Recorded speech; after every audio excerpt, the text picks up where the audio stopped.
Welcome to the Elevating Funeral Service podcast. If you want to run a successful funeral home, cemetery, or pet cremation service, you don't have to be the one that has the lowest price.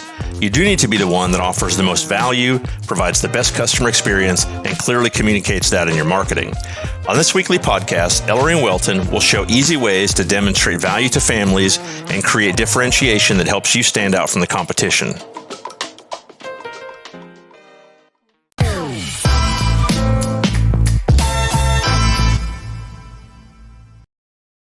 Hey everybody, welcome to another episode of the Elevating Funeral Service podcast. I'm your host, Ellery Bowker. I'm with my good friend and co-host, Welton Hong. And today we have two special guests with us. We have Tim McLoone, who's a funeral director at Fluehr Funeral Home in Pennsylvania. And we have Dr. Sara Murphy, who is an instructor in the honors program at the University of Rhode Island. Today we have a important topic. We're going to be talking about how to connect with the LGBTQ plus community in your area as both funeral consumers and as staff members.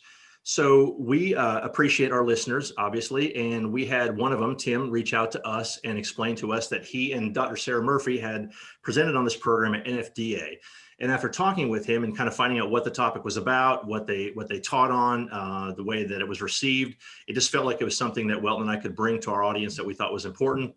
And so we invited both of them on here today to talk about that. So why don't we do this, Tim and Sara? Let me just go ahead and maybe have you guys introduce yourself, kind of tell us your background, how you got here, and then more importantly, kind of how you came about learning to or wanting to talk about this topic, right? Whether it be local or on the national stage at the NFDA. So I guess let's start with you, Sara. My name is Dr. Sara Murphy. I'm so happy to be here. I am a certified thanatologist, so my expertise is in death, dying, and bereavement. And I've been doing that professionally and academically for 13 years now. And that is how I found myself at NFDA. I was invited to come and present on a topic of disenfranchised grief. And that was actually how I met Tim. So Tim, would you like to intro yourself and then we can talk a little bit about how we met? Sure, absolutely. My name is Tim McLoone. I am, as Ellery said, a funeral director with the Fluehr Funeral Home in Pennsylvania. I'm licensed in both PA and New Jersey. I'm a certified celebrant, and I've been in the business for just about 13, 14 years, with, including my education and internship and everything. And I know for me personally, I came to this topic because I am an out member of the LGBTQ plus community. I have been married to my husband for going on 4 years, and I've been in this business and spent, unfortunately, part of it feeling a little bit excluded, a little bit marginalized as a funeral director, an out member of the community within the funeral profession. Then I also started seeing that maybe we weren't really embracing the community as a profession, and that's where I ended up pursuing this topic. And I guess that leads perfectly to how Sara and I met, which was at the 2018 Sara National Convention, I believe, NFDA. Or is it 19? 2019, but time isn't meaning anymore. So yeah, yeah. And we met by chance. I was getting on an elevator. The door was just about closed, and out of the corner of my eye, I saw someone trying to get on. And in Sara walks onto the elevator and takes one look at me with my NFDA ID card and says, well, I guess if something bad had just happened, I would have been, in the elevator with the right person. Right. And we had a laugh. Hit it off right away. And as we exited the elevator, of course, both of us got in line for the free happy hour at the hotel, which was going on at that moment, and sat and just, broke bread together and discussed this topic in a little more detail. Yeah, it was really serendipitous because I was at NFDA presenting on disenfranchised grief, and a lot of my work is with populations and persons whose grief is not being supported and is being excluded. And I've been an advocate for the queer community my whole adult life. So within about an hour and a couple of martinis, we had decided that we really wanted to collaborate. And by the next day, we were being approached by NFDA staff about getting something together for the following year that has really turned into a whole series of workshops that we're doing now for state associations and organizations and webinars and wonderful podcasts such as this. And we really couldn't be happier. Yeah, that's awesome. So you met in Chicago then? We did. Yeah. Yeah, that was an awesome convention. Little did I know that'd be the last one I went to for a long time. Oh yeah. I know. I know. That blew me away. I mean, Yeah, fingers crossed that we're in person together in Nashville. I know. hope so. Yes. Yeah. Tim and I actually were just invited back to give this presentation, hopefully in person at the Nashville NFDA convention. So we'll be able to share a stage and not a Zoom screen for once. Yeah, that's awesome. That's awesome. Yeah, Nashville's great. Have you guys either of you been to a convention there before? Not to a convention, but I lived there part-time for 4 years, and I haven't been back since. So wow. I'm looking forward to dragging Tim around to more happy hours. Yeah. I think it's the Music City Center. Is that the name of it? I think it's beautiful. It's one of the best. I mean, ICCFA had a convention there. NFDA was last there in 2014, but ICCFA had their convention there in 2017, which is the last time I had been there. And it's just a beautiful facility. It's a great city. So, yeah. Yeah, we're excited to be there. Yeah. So let me catch up. So you guys met in Chicago, just happened to run into each other, completely serendipitous. And then you started talking about this topic. And then, the next fast forward a year and you guys are doing the one virtually. Correct. Yes. We gave convention session virtually this past October. And we've done a number of other projects around this topic in the last year as well. Yeah, that's awesome. Now, how was the program received virtually? Really well. I mean, we had I think about 160 attendees, which wow, that's great. Yeah, for an in-person convention, that's a really good number. And for the virtual, we didn't know it was going to happen. So I think we were both thinking, all right, if we get 50 people, we'll be happy. But we rated pretty highly. I mean, we were in the top 6 of overall workshops that were given. Now, unfortunately, they did have to kind of they whittled down some of the workshops as far as the number that they could offer virtually, but we were really pleased. And the feedback that we received in real time was humbling, I think, to say the least. And I think if there was one common theme, it was, thank you for bringing this up. Thank you for getting this topic out there. We never talk about this. So, not that we were trying to be pioneers, but I guess we sort of did pioneer this topic at a national level. And I think we're finding at a state level the same thing, that people just haven't really been talking about it. So yeah, absolutely. We're getting approached by a lot of organizations whose members maybe attended our session at NFDA, maybe just heard about it, but have been waiting for so long for their own funeral homes or for the funeral professions more broadly to really address this community. And I would echo Tim, the feedback we received and have continued to receive has been really humbling, especially from members of the queer community who are working in funeral service, who really didn't feel represented or spoken to, or knowing that, the visibility could be there and the education could be there for non-queer colleagues. Yeah. Well, that is a great segue right there, because what I wanted to do in this episode is I wanted to tackle 2 things. And I guess before, let me say this, on every episode we've done, which I think we're probably close to 30 now or something like that, we've always tried to look at 3 things, kind of like, is there an obvious problem, or maybe even a not so obvious problem? Is there a way that they can solve that problem? And I'm talking about funeral home owners and cemetery owners. And then what is the opportunity if they do solve that problem, right? Because I've always believed the reward is for the people that solve the big problems, right? If you want to go out there and solve the problems, you're going to reap that reward. And so talking with you, Tim, early on, you had said to me, as a member of the community, that you witnessed 2 things, right? Not in your own funeral home, but just in general, that, one, that the community probably wasn't being embraced as consumers, right? And then the second part of that would be as employees. So I own a business, Welton owns a business. And, there's 2 things we care about, obviously, wholeheartedly, is our team and our customers, right? And if we don't take care of the team, there are no customers. If we don't have customers, there is no team. So we take a look at that very seriously. I would believe, and I've got to believe, that if I'm a funeral home owner, I don't want to exclude anybody, right, that wants to do business with us, right? Whether it is intentional or costly ignorance, I don't want to exclude anybody, okay? And I also don't want to pass up the best employees, and I don't mean just because of the opportunity, right now, like, for example, we're in a talent war right now. We can't find good people, there's just not enough of them out there. So we're recruiting people from all over, and Welton's the same way. Welton's building his team out by leaps and bounds right now, and he'll attest to the same thing. So from both sides of that, I would think that funeral home owners today would say, okay, there's a problem, whether I recognize it or not, I'm being told there's a problem. I need to figure out how to solve it, and then I want to be able to reap the rewards from doing it. So why don't we just jump into this? So I'm going to ask like 3 questions on the consumer side, and then on the staff side, and then I'll let you guys just throw your answers out there and just give us what your thoughts on there. So why don't we talk about the problem first? So as the funeral consumers, what discrimination do you see? Either very minute or just overall of that community as funeral consumers. So Tim, why don't you start with that one? I'm sorry, Sarah, or either one. That's okay.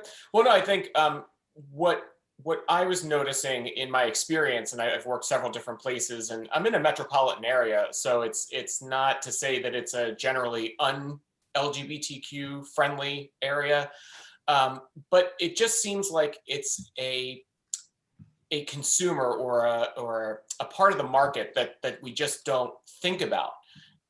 Funeral service, as we talk about in our workshops, was built, and often funeral businesses were often kind of cultivated on that relationship with the local clergy, and the church relationships and that religious kind of piece of everything. And historically, the profession has been regarded as fairly conservative. So the LGBTQ plus community just wasn't something that I think funeral home owners of maybe the last generation were thinking of. But as Sarah, I know, can speak to, there are, we don't love to throw around a ton of statistics with this, but there are some hard, fast, numbers that you can reference that will prove very easily that the market is there. And I think would prove very easily that we should be looking at it a little bit more deeper as funeral home owners and managers and employees. When you say the market is there, you're talking about just the number of people in that community. Right. Not just market. The number. Yep. But not just the number in that community. Perhaps even more importantly is the family members, the friends, the allies, the advocates that will not only support LGBTQ plus owned or friendly businesses, but worse yet, might choose to not patronize those businesses. Right. If they don't show that they're friendly. And I know, Sarah, I'm sure you have, other thoughts to add to that. Yeah, let me throw one more thing in there if I can, real quick, just for clarity. Sure. How do you define friendly? So if you said that this business was LGBTQ plus community friendly, like what does that mean? That's an excellent question. I think what it means is sometimes an outward sign by that business or a symbol. So whether it's using LGBTQ plus imagery in social media, in marketing, on your website. I talk about in our workshops, flying a rainbow flag outside your funeral home during Pride Month, which that may be a bold move for some funeral home owners, and I get that, but it's those types of things that when we as a community see them, we have a level of comfort that is automatically there. And I talk about it personally for my husband and I when we were planning our wedding, and we looked at several different websites like you do, for venues and you're shopping around. And the one that we ended up going with, which was for a multitude of reasons, was the only one we looked at that when you scrolled to the bottom of their website had the tiniest little rainbow flag icon you could imagine. I mean, you had to look for it, but it was there. And we instantly were like, well, this is a place we can call, we don't have to feel like we're going to have to explain ourselves or, go into great detail about, yes, we're a same-sex couple and yes, we're getting married. We just knew it would be a place that we'd be welcome. And it just makes all the difference in the world. And I think in death care, we want families to feel comfortable, right? So if we can do anything possible to make all communities, Ellery, like you said, we don't want to exclude anyone, including the LGBTQ plus community, comfortable, there's easy ways you can do that.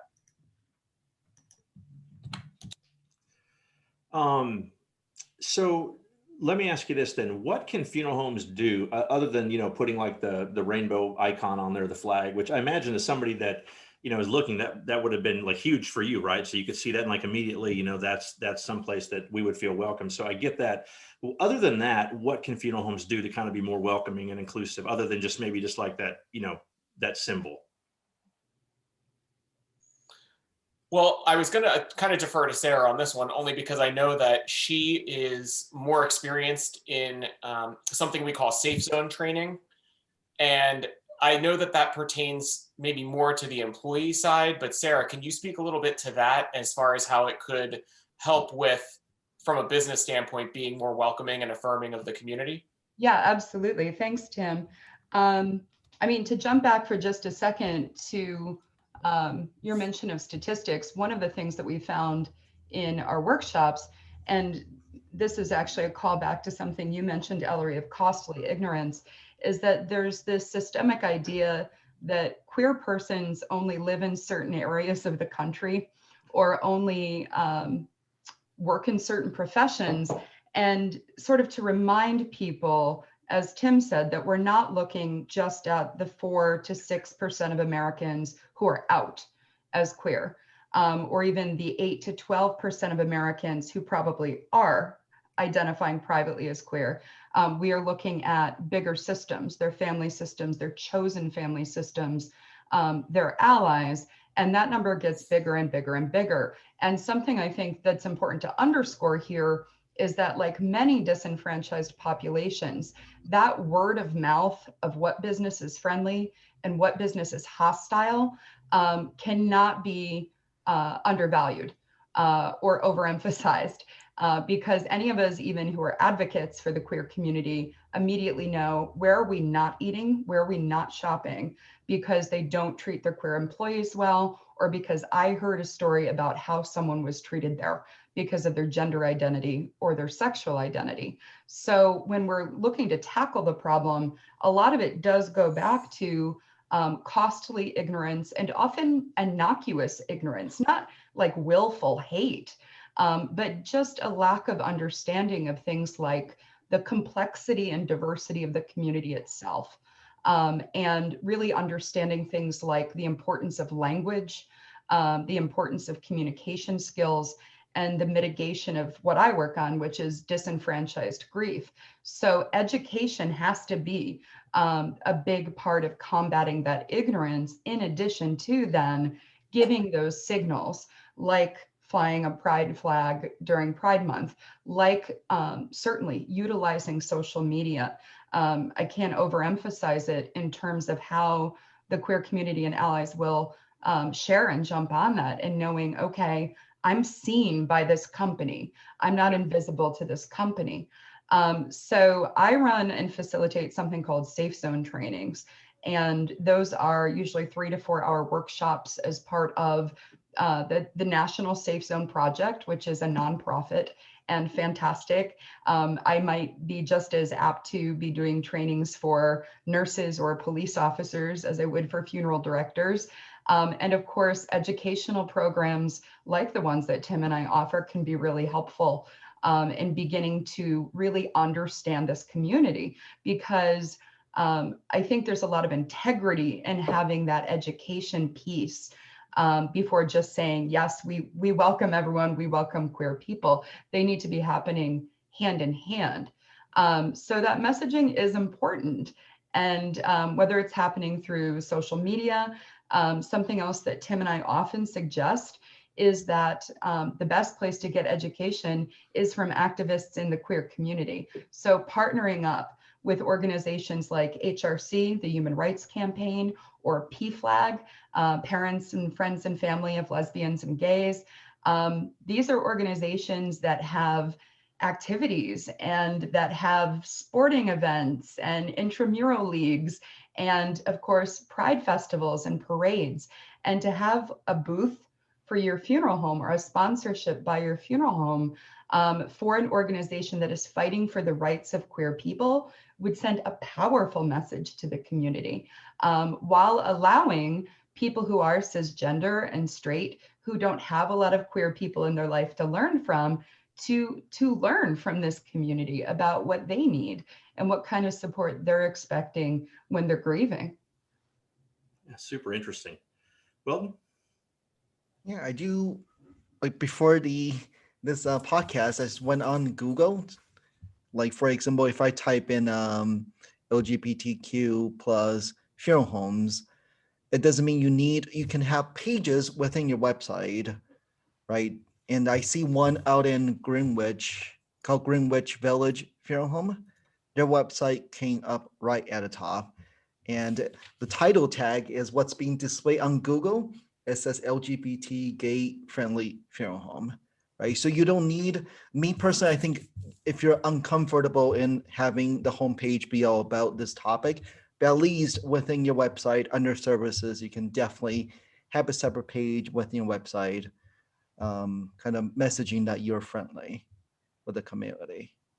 Absolutely. And really just so many funeral homes have, like you're saying, Walton, pages where they just talk about all the different services Right. they can accommodate, Yeah. you know, whether it's Asians on religious Asian, services, right. Yeah. right, all different races, creeds, Right. you know, so why not just include the LGBTQ plus Exactly. community in that, Yeah. right? It's Mhm. not that drastic of a move, No. really. You know, well, I'd never even thought about that, but yeah, I mean, to be sure, that term is getting searched, Oh yeah, it right? is. Oh yeah, And it's definitely. probably Oh, like, yeah. you know, I mean, you probably could plug in the word funeral home with anything, right? I mean, Oh, yeah. restaurants, hotels, Oh, yeah. you know, whatever, right? Oh, I yeah. never even thought about that. Oh, yeah. Oh, yeah. Yeah. Well, and I think too, something that Sarah touched on as far as her background with like disenfranchised grief, it means something. And I've had this experience in my career, not a tremendous amount, but where if I connect with a family that is, you know, I'm serving, maybe the spouse has died, it's a same-sex couple, and I share a little bit about my background, that connection is really important.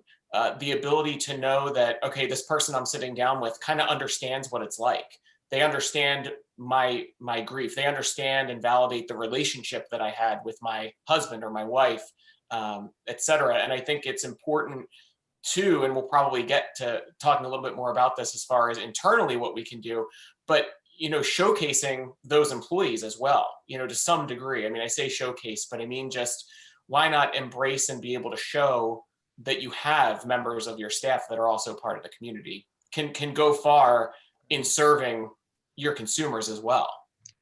You know, the other thing too, kind of conversely on the search thing or on social media, you know, everyone has this huge microphone now called Google reviews, right? And so you could, even if you don't have people from that community leaving you good reviews, having somebody leaving you a bad one because of it could be monumental, right? Right. And so, yeah, that's really huge.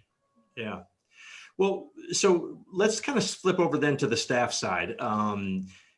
Obviously, you know, clearly that there are probably people working in the funeral homes right now, right, that are not out, right? And maybe no one even in the funeral home even knows that.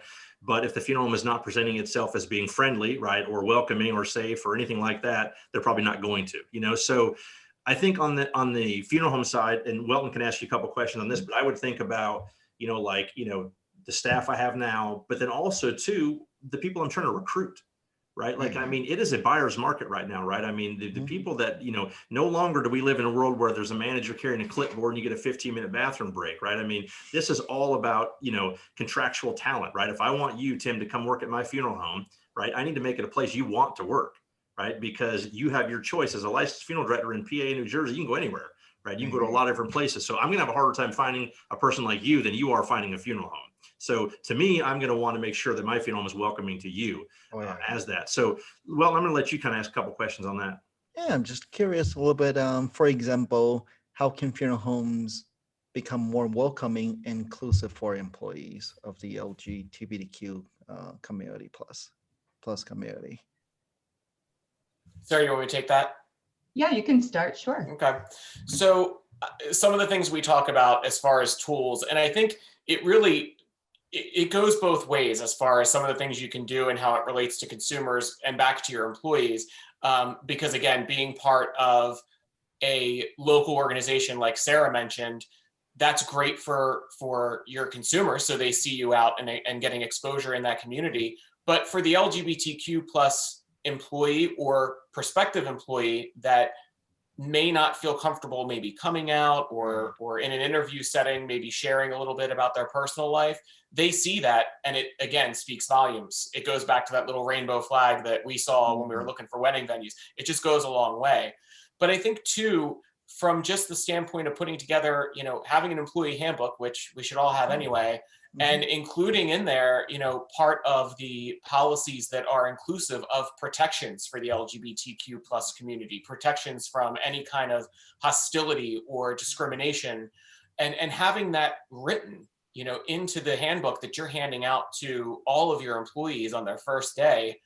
Again, whether that LGBTQ plus employee is out or not when they start with your firm, it's going to go a long way in making them feel comfortable about being who they are, because they're going to know, well, listen, my employer's got my back. It's in the employee handbook. I can be who I am, and I can at least be open and not be afraid. So I think that goes a long way for sure. Yeah, and that's as important for people who are heterosexual and cisgender who are working as employees at your funeral home as well. It's not just about the relationship between an employer and a queer identified employee. It's about knowing that they're entering a space that is not going to become a hostile work environment. And if it does become a hostile work environment, that their employer has their back. That they're not going to overhear inappropriate jokes or language, or they're not going to be expected to speak on behalf of their identity or for all queer persons. They're not going to be like the educator in how to be gay to everyone else. They're not, and especially for our trans and non-binary persons, that they're not going to be asked invasive questions about their bodies and their genitalia, which we've heard from trans funeral directors that they have experienced in the workplace. So having that in a handbook and having the education and trainings to back it up.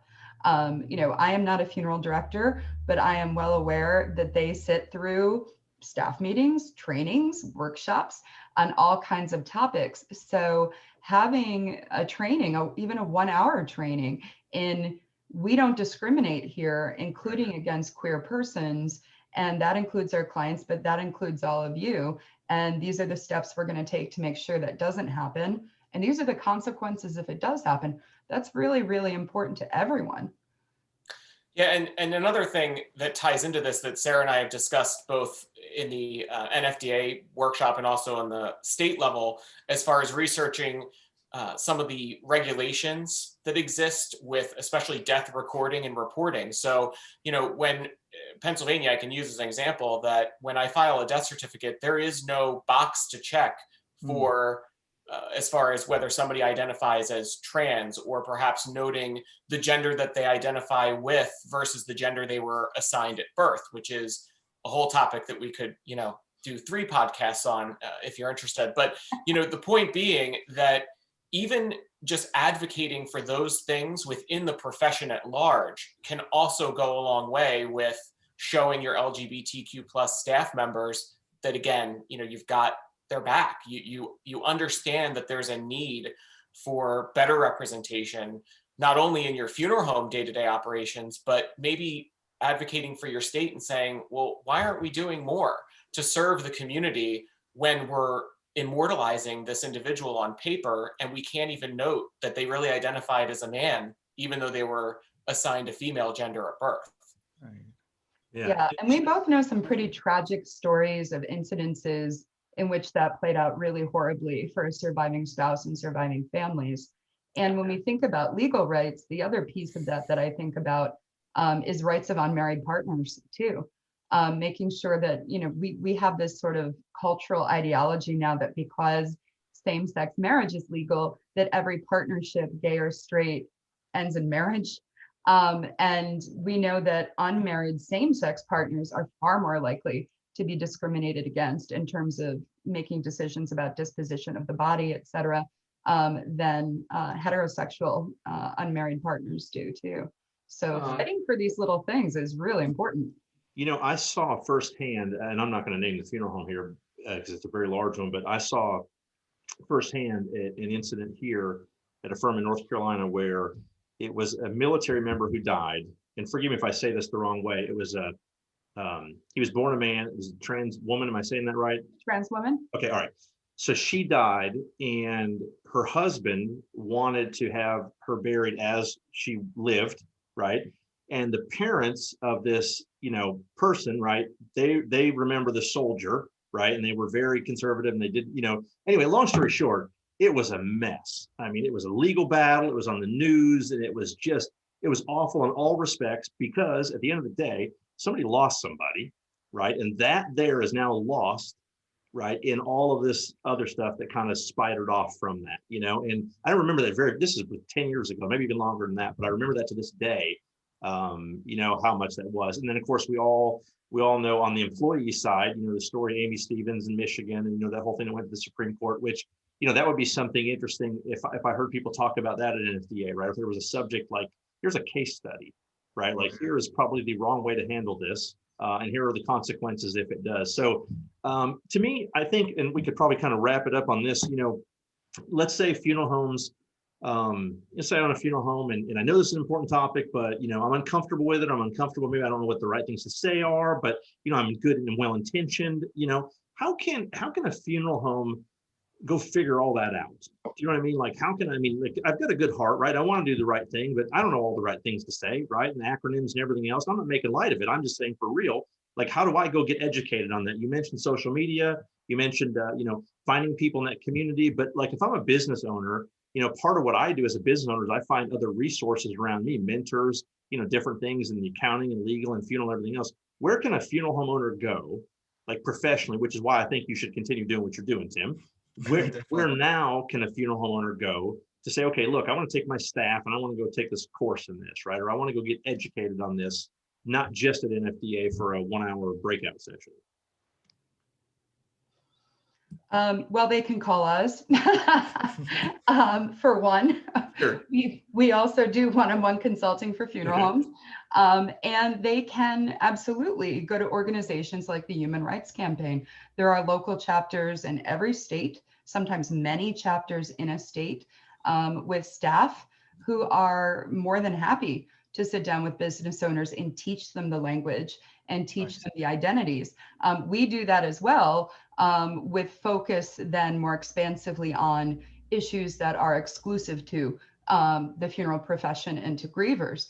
But there is education to be had. It's been a long time coming, but I think there's a lot of hope, and gauging from the calls we get and the emails we get, I think people are waking up to this as business owners, as not only a business opportunity that's been overlooked, but an important step towards social justice.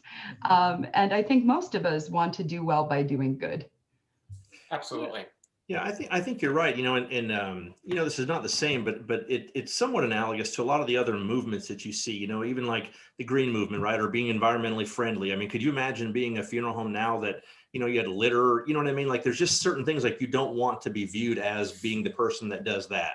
I think as a business homeowner, you don't want to be viewed as not being gay friendly at all, right? I mean, because you're right. The small percentage that are gay, right? But then they're friends and family. And, it'd be like if you saw somebody bullying somebody, right? Even though you're not the one being bullied, you clearly are going to be an advocate against that, and, you'd be shamed to death if you were the one actually doing the bullying now, so there's been a tide shift in that, so, well, do you kind of agree with all that? I totally agree. Yeah. And if I could add, Ellery, to your question about kind of what can you do, for me, it kind of comes back to basics too, like, just, be aware of what you're saying, how it might be perceived by the people around you, whether it's specific to this topic or not. That can go a long way on many different levels, right? So just having that awareness, because I think sometimes innocuous statements are made, things come out of people's mouths that they don't realize can be offensive. And I am speaking more specifically to the LGBTQ plus topic. But it's important to just kind of get back to that awareness, social awareness, that basic social awareness of what you say and how it can affect those, nearby. Yeah. I think that's really important, because I don't think a lot of people are even aware, right, that what they're saying might be offensive or, taken out of context or any of that stuff. So that's where the whole education thing comes into me. And, Welton and I interviewed, I'm drawing a blank on her name, but she does the calls, Nicole. And she does the, what's the name? Cringeworthy calls, I think is what she calls it, where she's calling funeral homes. I don't know if you guys caught that episode, but I did see that episode. It's fascinating, right? She's like calling these funeral homes and recording this, and you cannot believe what's coming out of the mouths some of these people. So after we interviewed her, and I learned that she kind of travels around, does consulting, and her breakout sessions are always a big hit at the shows too, because it's something that people talk about, when they listen to these. But it's like one of those things, to me, it's just like, duh, everybody needs to be trained on how to answer the phones, right? Like that's your lifeline, And I think for your employees and for your consumers, this to me falls into that category. Like, duh, you should be getting trained, on all this stuff. If you don't know, even if you don't know what you don't know, take the training, get yourself educated on it. I think they should be doing that on sexual harassment. I think they should be doing this. I think they should be doing it on how to answer the phone, how to, contracts. I mean, just all parts of your business, they're all very important on that. So I think that's a great point, Tim. So what's next for you guys? Is this going to become a road show? Or are you going to just travel around to different states or? Well, we're traveling around the rooms of our respective houses on Zoom. Yeah. To different states. Yeah. We're looking forward very much to the day that we are sharing an actual stage again together. But yeah, I give a lot of talks on a variety of topics professionally, but this has really become a passion project, and collaborating with Tim on this has been far more fun than work. Yeah. Likewise. And I believe, Sarah, it's June that we'll be presenting on this for Ohio Funeral Directors Association. Yes. We're kind of hoping that in June we might, be able to speak on it even more, because June is Pride Month. So we think it's a great way to bring it to the surface, in other ways. So we're going to keep our opportunities open, of course, or our what do I want to call our dance card open for June, and see if we can maybe have some interest from other organizations, whether it's education, mortuary schools, state organizations, any way we can kind of get the word out, we'd love to. Mm-hmm. That's awesome. How can each of you can kind of share this, but if listeners wanted to reach out to you, if they had questions, if they wanted to, learn more about the topic, get training, get consulting, or just kind of thank you for coming on, how would they reach you, Sarah? My email is Sara Murphy, SARA MURPHY, deatheducator @gmail.com. Okay. And are you on LinkedIn as well? Are you on LinkedIn as well? I am on LinkedIn as well, yes. Awesome. And Tim? Yep, my email is tpmcloone@gmail.com. And I am on LinkedIn. So under Tim McLoone, there's not many of us. So I can be contacted that way, and would love to connect. We really believe in not just doing, podcasts and presentations, but any kind of one-on-one interaction we can have with people that want to know, members of the community that are afraid to come out, or they need advice or counsel.